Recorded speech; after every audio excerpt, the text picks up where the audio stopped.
Thank you, Mr. Chairman. Admiral Mullen, I want to thank you and the other witnesses for your service. I understand you didn't interview Secretary Clinton. Did you submit written questions to her for her response? We did not. Was Secretary Clinton aware of the attacks on Western targets in Benghazi leading up to September 11, 2012? I believe our information I'm asking Admiral Mullen. yeah. I'm asking Admiral Mullen. I think she was. She was aware of the attacks on Western targets. Was she aware that the British ambassador was almost assassinated in Benghazi in the weeks and months leading up to September 11, 2012? I mean, I can't be positive, but I think she was. Was she aware of the request for additional security at the Benghazi facility? I would say no. Was she aware of a specific request from the ambassador himself for improved security at that facility? We never saw any request from Ambassador Stevens to. That wasn't my question. Was she aware of it? We never saw anything that indicated Ambassador Stevens asked for a significant upgrade at the facility. Well, there's been testimony that he has. My question was she aware of that? Was the Secretary of State aware of it? I don't know the answer to that. All right, and here's what I found confounding about that. The 1998 ARB, you start your ARB with a quote from a Spanish-American philosopher about history, and those who don't study it are doomed to repeat it. And I found that interesting because the 1998 ARB recommended this: the Secretary of State should personally review the security of embassies and other official premises, closing those which are highly vulnerable and threatened. The Secretary of State, that was the specific recommendation from history. So you can understand, with all due respect to my colleagues who don't want to mention the Secretary of State's name, you can understand my question: did she personally review the security at Benghazi? I don't know that. Not all the evidence that we saw indicated no, but I don't know the answer to that. Did she personally consider closing the facility in Benghazi? Again, given the fact that a panel exactly like the one you co-chaired recommended the Secretary of State personally review it. My question to you is, did she? I'm not aware that she did. So there is no evidence, despite a previous recommendation from an ARB just like yours, because what our colleagues on the other side say is, let's don't study the past, let's just look forward. You've made recommendations, all's going to be well now, all 30 of them will be implemented. And my point is, we had this recommendation. We had it in 1998, that the Secretary of State herself review the facilities and consider closing them if they are not safe. I think one of the, and I think we have pulled people out where it wasn't safe over the course of that. But my question, Admiral, is you never interviewed the Secretary of State about whether she accepted and performed a responsibility given to her by a previous accountability review board. Part of our writ was to look at previous accountability review boards. We certainly commented on that, those that had not been implemented, but it was not to test each recommendation against those who were in positions in the current administration. I want to read you a quote, and I want to ask you if you know the author of that quote, okay? The Independent Accountability Review Board is already hard at work looking at everything.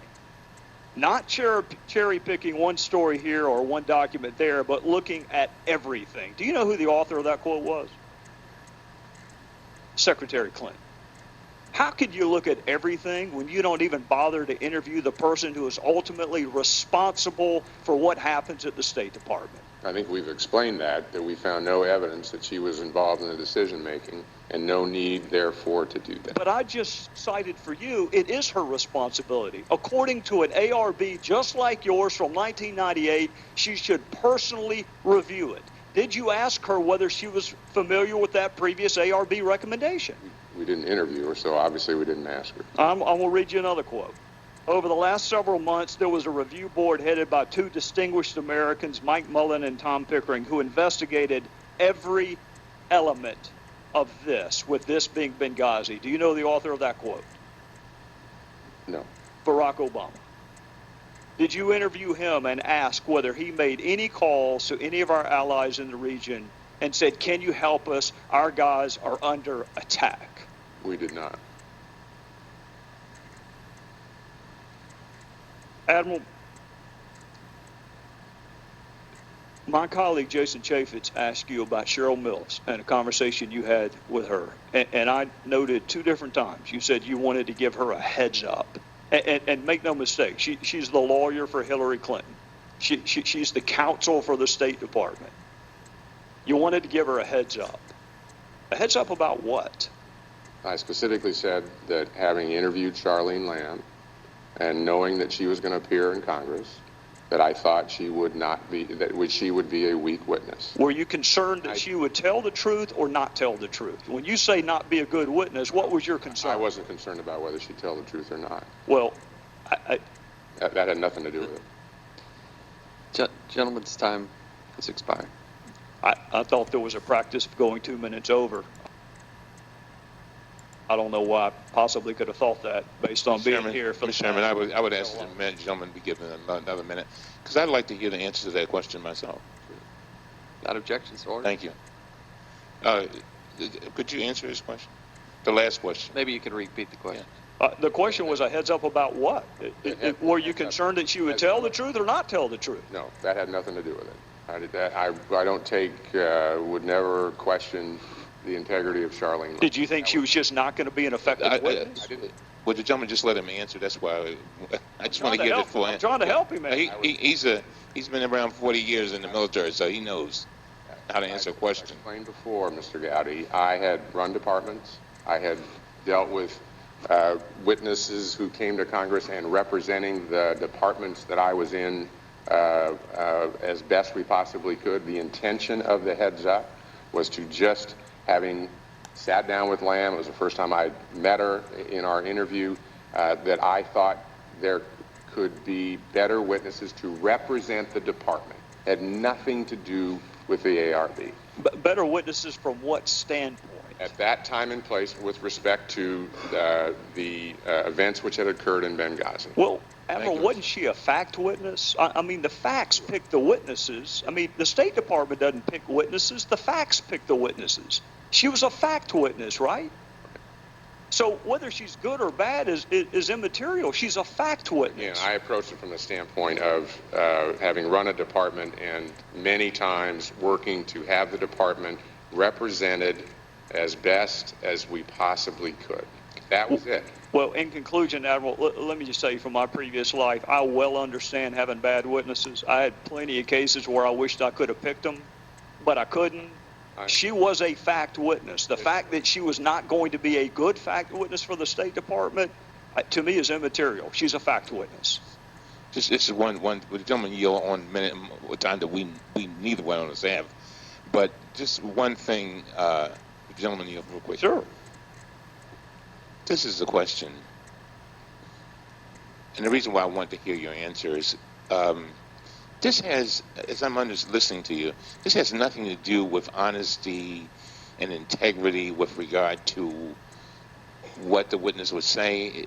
Nothing like that. It's and what I mean. So what did it have to do with? In other words, is this somebody?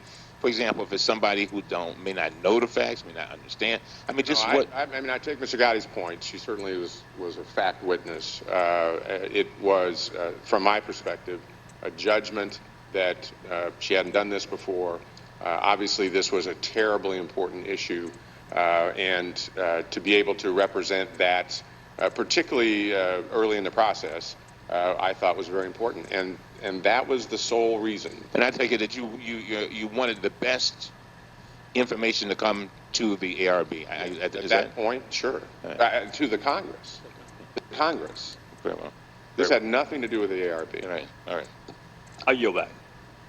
Thank you. We'll now recognize the gentlewoman from New York, Ms. Maloney, for a very generous 5 minutes.